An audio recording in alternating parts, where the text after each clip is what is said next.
Dia tak kantoi. Oh, Dia orang yang ni lepak-lepak ni kantoi. Bila kantoi, jadi warden ambil rotan ni. Siapa lagi fly malam ni? Wah, rotan. Tak mengaku. Siapa lagi fly? Rotan. Jadi budak ni bagi nama lagi. Tak ada warden, tak ada cikgu. Bagi lagi nama. Selagi tak keluar nama, sebat. Oh, sebat. Last kali 1 nama keluar. 2 nama keluar. 3 nama keluar.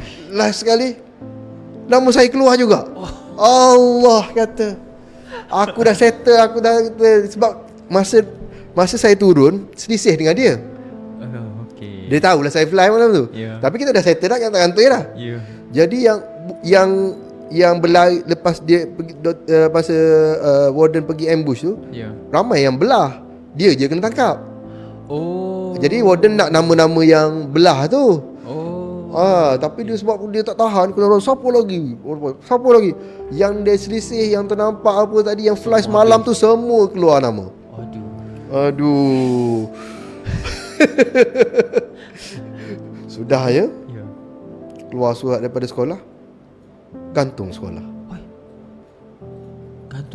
Gantung terus sekolah sebab kes fly tu.